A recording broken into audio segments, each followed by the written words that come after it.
Hey, this is Rich with Foxhill Moto.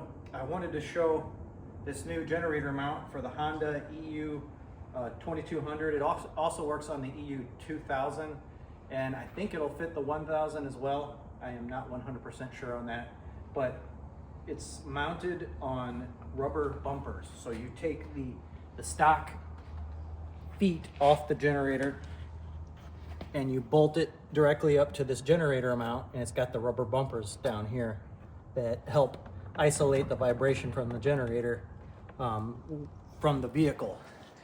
It's great for a camping vehicle, although the extra vibration dampening will cut down on noise if it's just installed on a work truck or a pickup truck. You know, I have this installed on this 2019 4x4 Sprinter on the front hitch, but it'll go on the back hitch as well. It'll go on any hitch. It's the 2-inch hitch. I think it's a class 3 hitch setup. And this is an optional part. This is for mounting a rotopax. So as you can see, the shank that goes into the trailer hitch is stuck out just a little bit farther than the generator. This piece here just slides over that piece, and just for the sake of showing you quickly,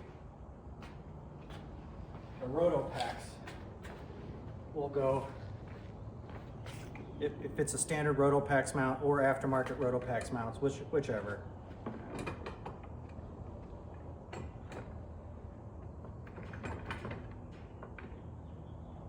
But you bolt all that down, you can get a lockable rotopax mount so it doesn't go anywhere. And then you have the gas right there next to your generator for easy access, easy and quick access, rather than having to figure out where to install this. This fits 1 gallon, 2 gallon, and 3 gallon rotopax models. This is a 2 gallon.